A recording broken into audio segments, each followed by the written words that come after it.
Hello दोस्तों, happy Ganesh Chaturthi. Ganesh Chaturthi के अवसर पर मैं एक और रेसिपी बनाने जा रही हूँ जिसे हम पूर्णम बूरेलू कहते हैं। बहुत ही टेस्टी रहता है। सेम पूरन पोली का जो पूरन होता है उसे ही हम यूज करते हैं इस रेसिपी में, पर हम गोल गोल बूरेलू, very soft, crispy from outside, soft from inside, यानी मेल्ट इन माउथ। तो खड़े खड़े देख क्या रहे हो, आओ मेरे घर बनाते हैं पूर्णम बूरेलू। सबसे पहले तो 1 कप उड़द दाल, एक चौथाई कप राइस को मैं अच्छी तरह से 2-3 बार धोकर उसमें पानी डालकर 6 से 8 घंटे तक सोक कर लूंगी। उड़द दाल और राइस को मैं वन आफ्टर द अदर कम से कम पानी डालते हुए मिक्सर में ग्राइंड कर लूंगी अलग अलग से। अगर आप ग्राइंडर का इस्तेमाल करते हो तो दोनों मिलाकर ग्राइंड कर सकते हो। बैटर जो है डोसा बैटर की तरह रनी नहीं होना चाहिए, थोड़ा गाढ़ा ही होना चाहिए। आज मैंने ये पट्टू साड़ी पहनी है। आप इंटरेस्टेड हो तो इस साड़ी और इसके ब्लाउज डिजाइन के बारे में मैं वीडियो के आखिर में बताऊंगी। बैटर में 1 टीस्पून सॉल्ट और मैंने 1/4 टीस्पून बेकिंग सोडा भी ऐड किया है, जिसे मैं दिखाना भूल गई। इनको अच्छी तरह से मिक्स करके साइड में रख लूंगी 2 से 3 घंटों के लिए। इसकी कंसिस्टेंसी कैसे होनी चाहिए मैं दिखा रही हूँ ताकि आपको अंदाजा हो जाए। और हाँ, इस डिश को बनाने के लिए थोड़ी प्री प्लानिंग की जरूरत पड़ती है, प्री सोकिंग और बैटर रेस्टिंग के लिए, पर जब बन के तैयार होती है बड़ी टेस्टी लगती है। और हम चना दाल और गुड़ से बनाएंगे तो ये बहुत ही हेल्दी भी है। अब पूरन प्रिपेयर करेंगे हम।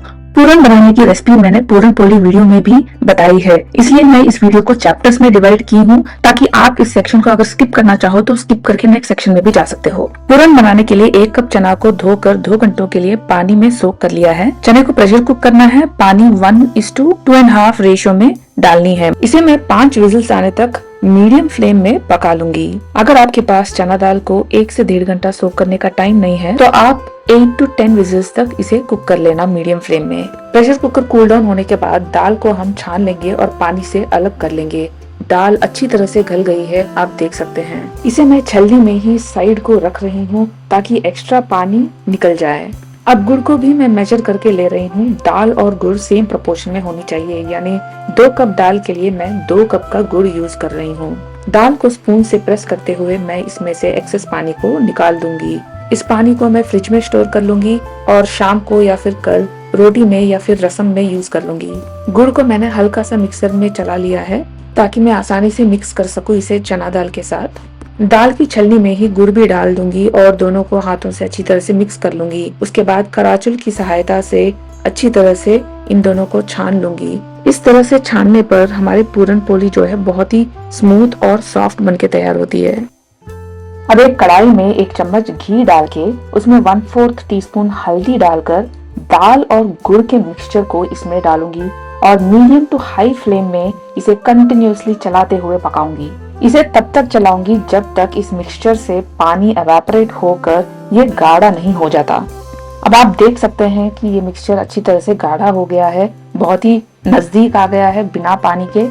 अब स्टव ऑफ करके इसमें 1 टीस्पून इलायची पाउडर और 1 पिंच नटमेग यानी जायफल डाल के इसे अच्छी तरह से मिला लूंगी। इन्हें मिलाकर इस मिक्सचर को इस गरम तवे पे ऐसे एक लेयर की तरह स्प्रेड करके 10 to 15 मिनट्स इसे यहीं पर छोड़ूंगी। इससे क्या होता है कि पूरन का मिक्सचर अच्छे से टाइट हो जाता है और हमारे लड्डू जो है परफेक्ट से बनके तैयार होंगे विदाउट एनी क्रैक्स और विदाउट एनी ब्रेक्स। अब मैं पूरन के स्मूथ गोले बनाकर तैयार कर लूंगी। बैटर को एक बार चम्मच से चला के साइड में रख लूंगी। कढ़ाई को मैंने मीडियम फ्लेम में रख के तेल गरम कर लिया है। तेल सही मात्रा में गरम हुआ है कि नहीं ये चेक करने के लिए आप थोड़ा सा बैटर डालकर चेक कर सकते हो।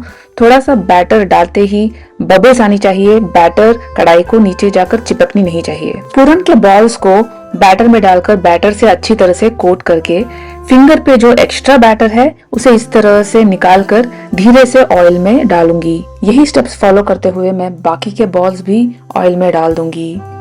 कढ़ाई के साइज के हिसाब से हमें कितने बॉल्स ऑयल में फ्राई करने हैं ये देख लेना चाहिए। ऑयल में डालने के बाद हमें हल्के हाथों से कराचुल की सहायता से इन्हें सेपरेट करते हुए हमें इन्हें थोड़ा थोड़ा पलटते रहना चाहिए। फ्लेम को मैंने शुरू से ही मीडियम में रखा है और मीडियम में ही हमें ये प्रोसेस कंटिन्यू करना चाहिए।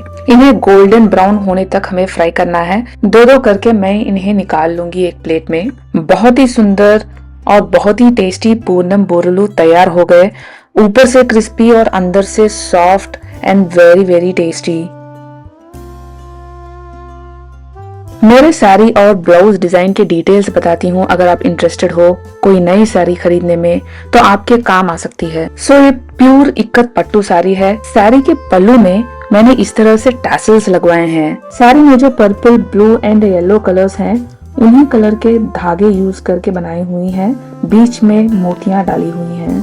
ब्लाउज और ब्लाउज के स्लीव्स के जो एजेस हैं उसमें मग्गम डिजाइन्स बनवाई हुई हैं मैंने। पूरे ब्लाउज में बीच बीच में छोटी छोटी बूटीज डिजाइन किए हुए हैं। स्लीव्स पर छोटा सा पफ दिया हुआ है और शोल्डर और बैक साइड एजेस में भी इस तरह से मग्गम डिजाइन बनवाई हुई है। और बैक डिजाइन इस तरह से है, हाई बैक नेक है तो डिजाइन ऐसा आया है।